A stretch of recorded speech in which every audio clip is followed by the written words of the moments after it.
Rise up, live joy your way.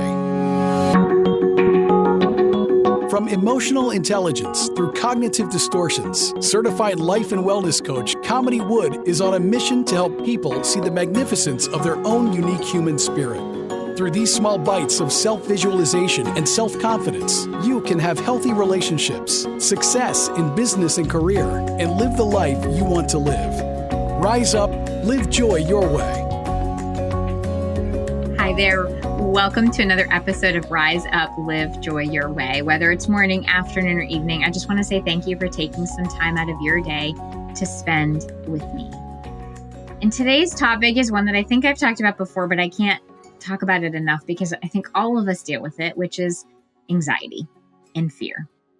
Fear and anxiety are those emotions that we all experience. But here's the thing. We don't have to let them control us. And so often, I think people get stuck on this idea that anxiety is like some big mental issue. And I really want to just say that all of us have a form of anxiety and some of us just deal with it. And I'm not saying that there aren't people who have really, really bad anxiety. I'm not saying that at all. But I just want to also normalize fears and anxiety and just give us a little bit of a different way to look through and look at both of those things. So the first thing I want to just talk about is, what is the difference between fear and anxiety? So, fear is our body's built-in alarm system to say that there's something that could hurt us or destroy us. I mean, if we think about, our ancestors, fear was a thing that kept our ancestors alive when there was immediate danger. If there was an animal that was about to eat them or a fire threatening a village, it was the thing that kept them safe, was that fear. Anxiety is that alarm, that fear alarm that somewhat starts to malfunction because it goes off even if there's no immediate threat. So if we think about fear and anxiety and how they correlate, fear is in overdrive starts to become anxiety. A question to ask yourself is if you've ever noticed that you've been caught in a cycle of anxious thoughts, where you just go down that rabbit hole. So while fear and anxiety are normal, it is important to say that they don't have to control you and they don't have to define you. You don't have to walk around saying, I am fearful or I am an anxiety mess. Those are parts of you and those are emotions that are coming up.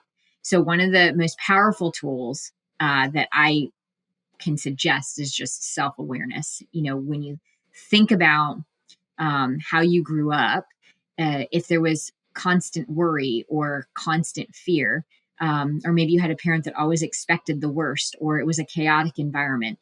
It's just that self-awareness of that was conditioned behavior. That's important to recognize that that's part of your blueprint.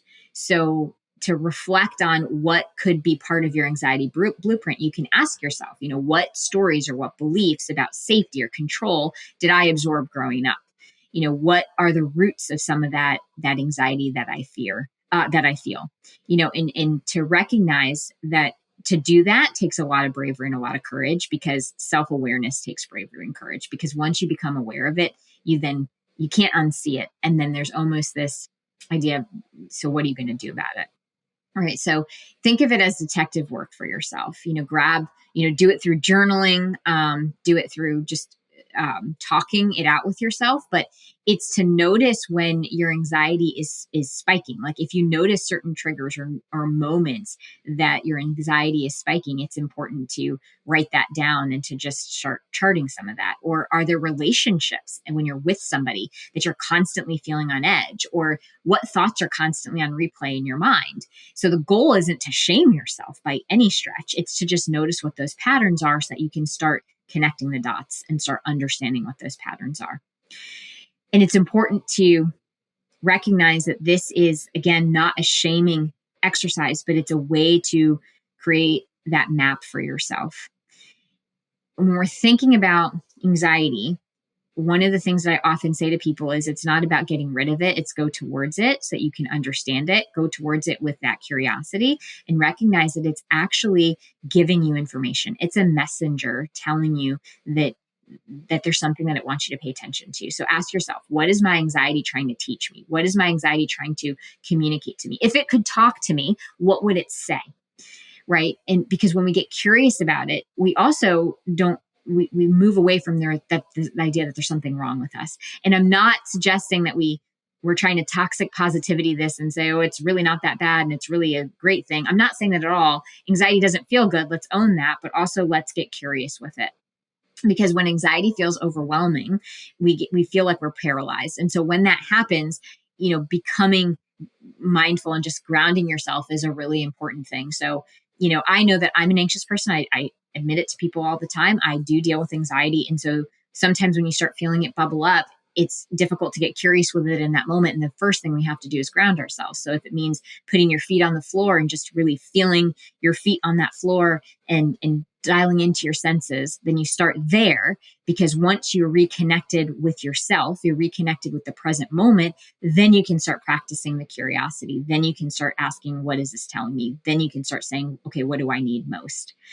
And it's really important to build a connection with other people, have that support system, whether it is your family or your friends or having a coach that you can work with. Because when you have that support system and you can talk about these things and presence them, and you can be witnessed, and you can also recognize that there's nothing wrong with you, there's more understanding that's required, then you can actually start to work through it.